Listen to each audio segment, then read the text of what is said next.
আমন্ত্রণ সব খবরে আপনাদের সঙ্গে আছি আমি দেবাশিস রঞ্জন সরকার। ঈদ যাত্রায় এখন পর্যন্ত বাস ট্রেনে অতিরিক্ত ভিড় দেখা যায়নি।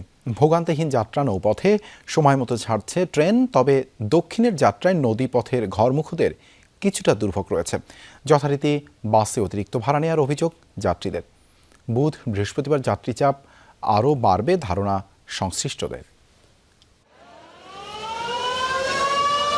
দক্ষিণের ২১ জেলার মানুষ অনেকেই ছুটছেন নদীপথে। সদরঘাট সরগরম, তাই ঘরমুখ মানুষের চলা অপেক্ষায়। বিকেল থেকে রাত পর্যন্ত দক্ষিণাঞ্চলের যাত্রীদের উপচে পড়া ভিড় লক্ষ্য করা যায়। যে যেভাবে পারছেন পরিবার নিয়ে গ্রামের বাড়ি যেতে দীর্ঘ সময় কেবিনে, ডেকে, এমনকি লঞ্চের ছাদেও অবস্থান নিয়েছেন। ৫০ থেকে ১০০ টাকা বেশি ভাড়া নেওয়া হচ্ছে বলে অভিযোগ এসব যাত্রীদের।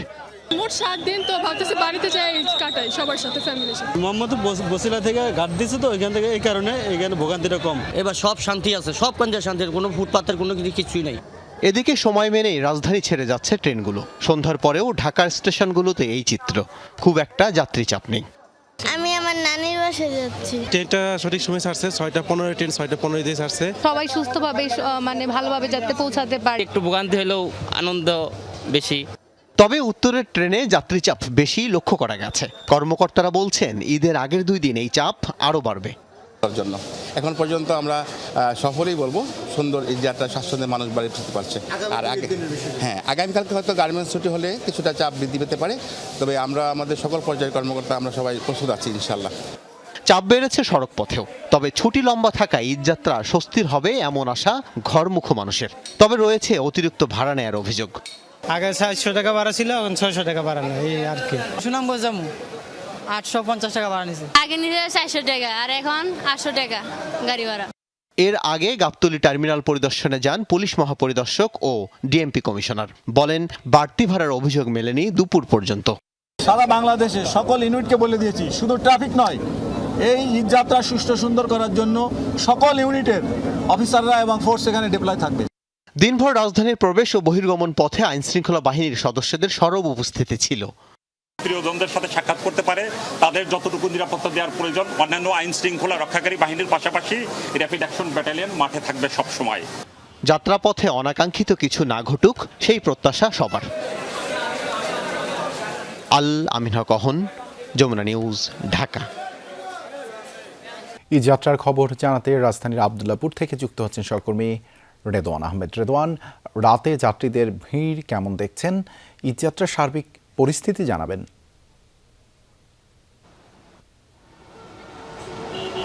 দেবাশিস, সারাদিনে কিন্তু ঈদ যাত্রায় যাত্রীদের যে ভিড় সেটি কিন্তু লক্ষণীয় হলেও রাতের তুলনামূলক ভিড় কিছুটা কম দেখা যাচ্ছে এই আবদুল্লাপুরের যে বাস টার্মিনাল রয়েছে সেখানে। কেননা যারা টিকিট বিক্রেতারা তারা যেটি বলছিলেন যে সকাল থেকেই কিন্তু যাত্রী চাপ বেশ ব্যাপক ছিল এবং রাতের অর্থাৎ সন্ধ্যার পর থেকে 8টার পর থেকে 10টা পর্যন্ত এখান থেকে যত উত্তরবঙ্গগামী যে সকল বাসগুলো রয়েছে সেগুলো কিন্তু সময় মতোই বেশিরভাগ সময় মতোই ছেড়ে গেছে, যার কারণে এখন রাত যেহেতু 12টা পেরিয়ে গেছে সেজন্য কিন্তু এই জায়গায় জাম কিছু বাসের যে যাত্রী যে ভিড় সেটি কিন্তু তুলনামূলক কম। তবে যাত্রীদের সাথেও কথা হয়েছে, তারা যেটি বলছিলেন যে এখন পর্যন্ত তারা টিকিট এবং যাত্রা কিন্তু বেশ স্বাচ্ছন্দ্যই করবেন এমনটা আশা করছেন। যারা টিকিট পাননি অনলাইনে তারা কিন্তু একেবারে এই যে কাউন্টারগুলো রয়েছে সেই কাউন্টারগুলোতে এসে টিকিট কাটতে পারছেন। তবে সবারই যেটি কম বেশি অভিযোগ সেটি হচ্ছে যে একেবারে যে শেষ গন্তব্যের ভাড়া সেই ভাড়াটি কিন্তু যাত্রীদের থেকে আদায় করা হচ্ছে। অর্থাৎ কেউ যদি খুলনা যেতে চান সেক্ষেত্রে কিন্তু মাগুরার ভাড়া দিয়ে তিনি যাচ্ছেন না, মূলত তাকে খুলনার ভাড়াটি পরিশোধ করতে হচ্ছে, যার কারণে কিছুটা কয়েকজন যাত্রী আমাদের পাওয়া মাত্রই তাদের ক্ষোভ প্রকাশ করেছেন। এছাড়া এখন পর্যন্ত বলা যায় যে এই আবদুল্লাপুরে কিন্তু এখন পর্যন্ত যাত্রীরা বেশ স্বাচ্ছন্দ্যেই যাতায়াত করতে পারছেন। তবে কয়েকটি কাউন্টার ঘুরে আমরা যেটি দেখতে পেরেছি, যেমন নাবিল পরিবহন, দ্রেস ট্রাভেলস সহ বেশ কয়েকটি পরিবহনের বাসগুলো রাস্তায় যানজটের কারণে এখনও এই কাউন্টারে এসে পৌঁছাতে পারেনি, যার কারণে কয়েকটি বাসের যাত্রীরা এখন পর্যন্ত এই বাস কাউন্টারগুলোতে অপেক্ষা করছে এবং কাউন্টার মালিকরা যেটি বলছেন যে রাস্তায় কিছুটা যানজট থাকার কারণে সেই বাসগুলো সময় মতো এসে পৌঁছাতে পারেনি। তাছাড়া তেমন কোনো ব্যাপকভাবে কোনো শিডিউল বিপর্যয় নেই, বাসগুলো টাইম মতোই ছেড়ে গেছে দেখে এখনও নিশ্চয়ই দেখতেই পাচ্ছেন যে এই যেই কাউন্টারগুলো একেবারে ফাঁকা ফাঁকা, আর যেই বাসগুলো অপেক্ষা করছে সেই বাসগুলোতেও যাত্রীরা নির্বিঘ্নে যেন যেতে পারেন সেই ব্যবস্থাও কিন্তু করা হয়েছে। আমরা দেখেছি যে কিছুক্ষণ আগেই কিন্তু এই যে টার্মিনালটি রয়েছে সেই টার্মিনালটিতে কিন্তু আইন শৃঙ্খলা বাহিনীর যারা সদস্যরা রয়েছেন তারাও বেশ সরব অবস্থানে রয়েছেন, যার কারণে যে বাড়তি ভাড়া নিয়ে যে কোনো যাত্রীদের জন্য হয়রানি হতে না হয় সেই ব্যবস্থাটিও কিন্তু তদারকির ব্যবস্থা এইখানটিতে করা হয়েছে। দেবাশিস, ধন্যবাদ রেদওয়ান যুক্ত হবার জন্য। নৌপথে বাড়তি ভাড়া নিয়ে কোনো অভিযোগ নেই উল্লেখ করে নৌপরিবহন প্রতিমন্ত্রী রাজীব আহসান বলেছেন, দক্ষিণাঞ্চলে স্বস্তির ঈদ যাত্রায় লঞ্চের নির্ধারিত ভাড়া থেকেও 10% ভাড়া কমিয়েছে সরকার। বিকেলে রাজধানীর সদরঘাট লঞ্চ টার্মিনাল পরিদর্শন শেষে তিনি এসব কথা বলেন। দুর্ঘটনা এড়াতে লঞ্চগুলোর ফিটনেস পরীক্ষা নিরীক্ষা করা হচ্ছে বলেও জানান তিনি। বলেন, নৌপথে ঈদ যাত্রা অন্য সব বারের তুলনায় স্বস্তিদায়ক ও আনন্দদায়ক হবে। সদরঘাটের চাপ কমাতে বসিলা ও শিমুলিয়া লঞ্চঘাট চাহিদার ভিত্তিতে ভবিষ্যতে স্থায়ী করার পরিকল্পনা রয়েছে বলেও জানান প্রতিমন্ত্রী। এদিকে ঈদ যাত্রাকে নিরাপদ করতে আইন শৃঙ্খলা বাহিনীর সদস্যদের বেশ তৎপর দেখা গিয়েছে। সদরঘাটে বিনামূল্যে কুলি, ট্রলি ও হুইল চেয়ার সেবায় সন্তুষ্ট যাত্রীরা। ঈদের আগ মুহূর্ত পর্যন্ত, ঈদ পর্যন্ত প্রতিদিন আমরা আসবো এবং ঈদের পরবর্তীতে যখন ফিরতি মানুষ প্যাসেঞ্জারগুলো আসবে তখনও আমরা প্রতিদিন থাকার চেষ্টা করব। এখন পর্যন্ত আমরা কোথাও থেকে কোনো অভিযোগ পাইনি, না যাত্রীদের কাছ থেকে, না আপনারা যারা আমাদের সাংবাদিক বন্ধুরা আছেন আপনাদের কাছ থেকে, না অন্য কোথাও থেকে আমরা কোনো অভিযোগ পাইনি।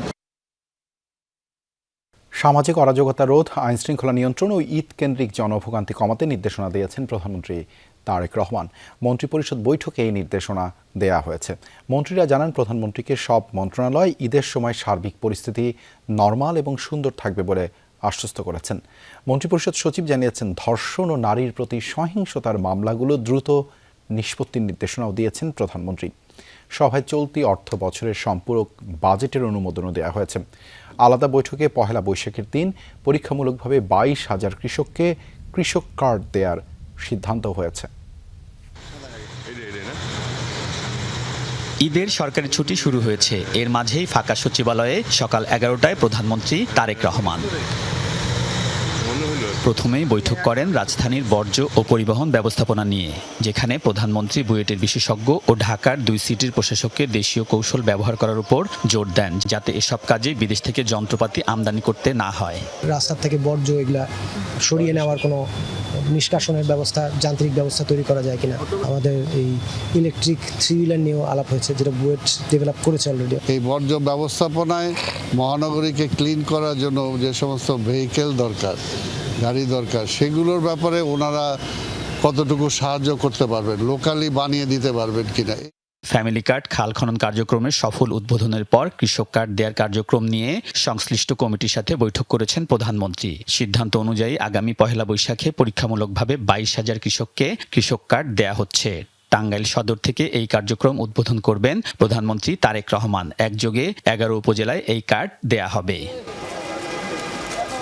দুপুর 2টায় নির্ধারিত সময়ে প্রধানমন্ত্রী তারেক রহমানের সভাপতিত্বে মন্ত্রিপরিষদ সভার বৈঠক শুরু হয়। সেখানে অন্তর্বর্তী সরকারের আমলে প্রণীত 2024-25 অর্থবছরের বাজেট সংক্রান্ত 2টি অধ্যাদেশ অনুমোদন দেয়া হয়। বিশ্ব বাণিজ্য সংস্থা সংক্রান্ত একটি চুক্তির অনুমোদনও হয়েছে সভায়।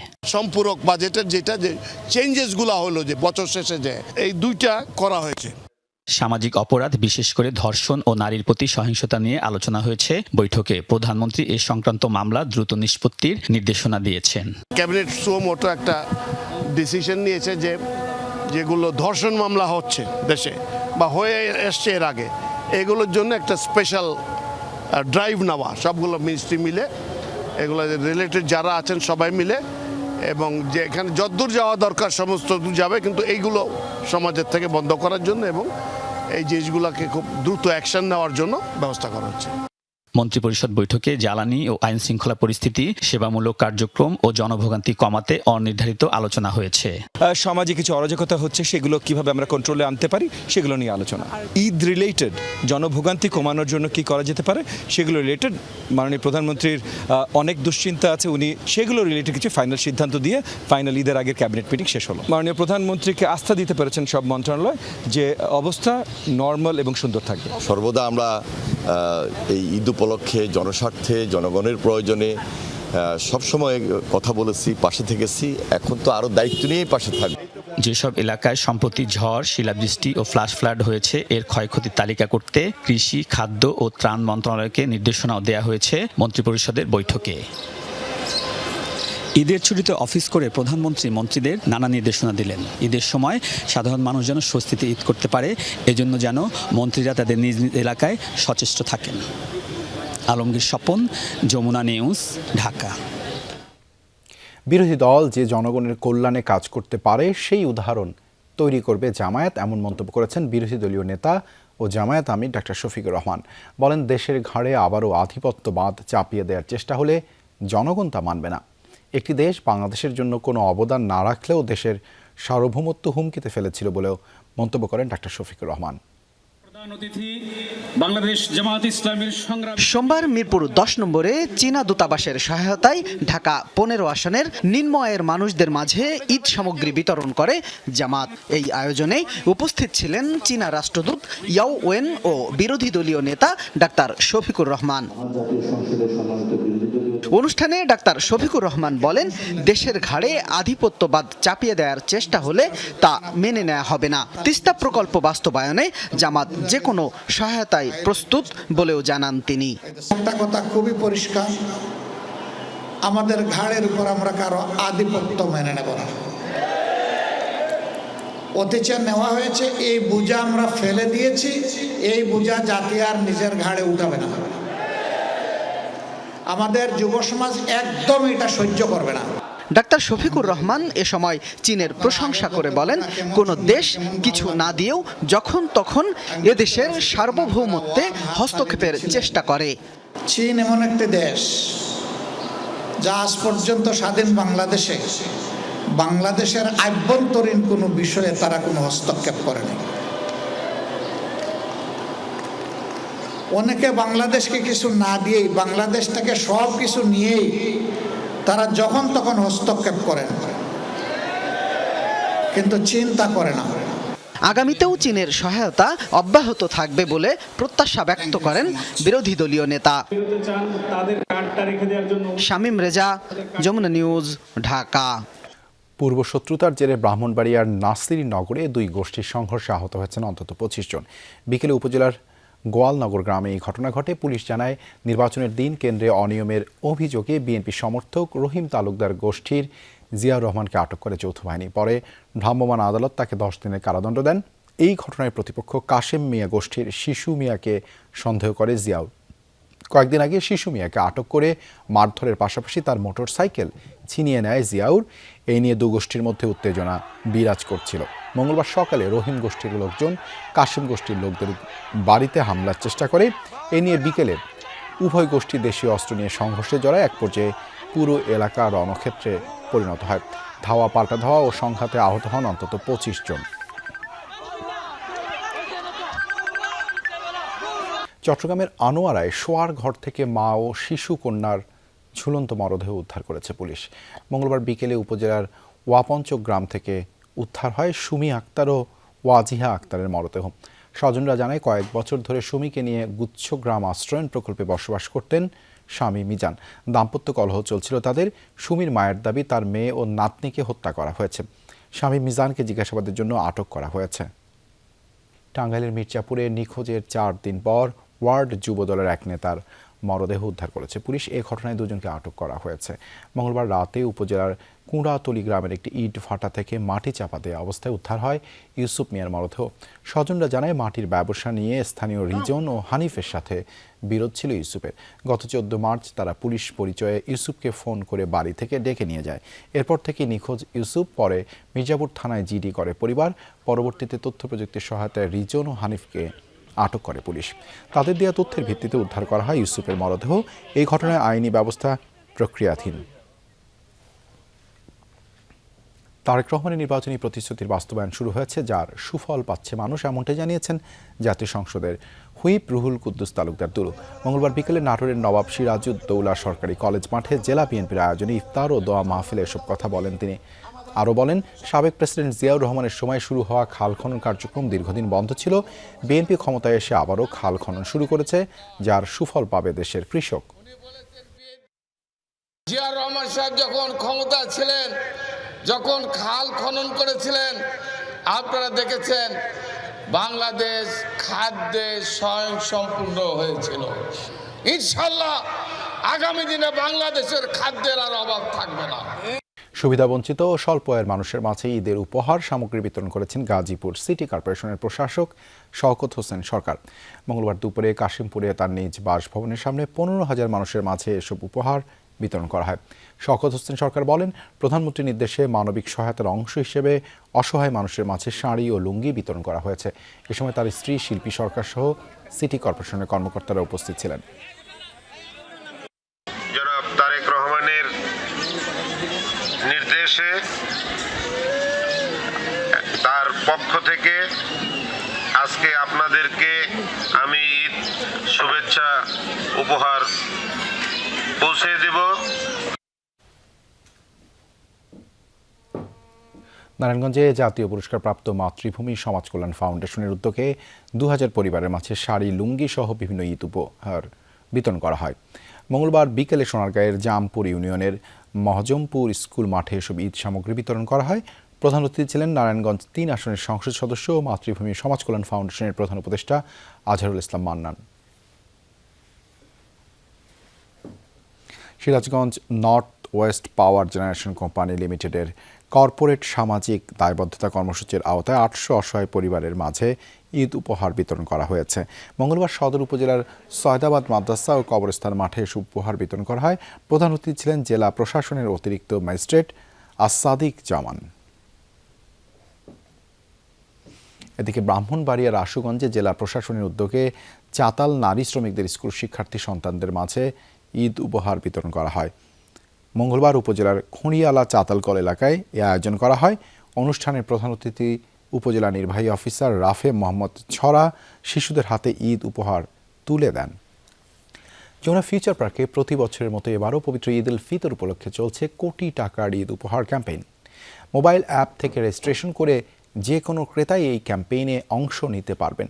শেষ মুহূর্তে ঈদ শপিং করে ক্যাম্পেইনে লটারির মাধ্যমে ক্রেতারা জিতে নিচ্ছেন ইলেকট্রিক আয়রন, টিভি, ফ্রিজ সহ কোটি টাকার ঈদ উপহার। মাহে রমজানের 27তম দিনে রেফ্রিজারেটর জিতে নিয়েছেন দুজন। এই অফারের উপহার দিতে প্রতিদিন যমুনা ফিউচার পার্কের সেন্টার কোর্ট লোয়ার গ্রাউন্ডে প্রতিদিন বিকেল 4:30টায় উপহার বিতরণী অনুষ্ঠান হচ্ছে। বাচ্চার জন্য একটা ড্রেস কিনেছি আর নিচে হোলসেল ক্লাব থেকে আমার অল্প কিছু গ্রোসারি কিনেছি।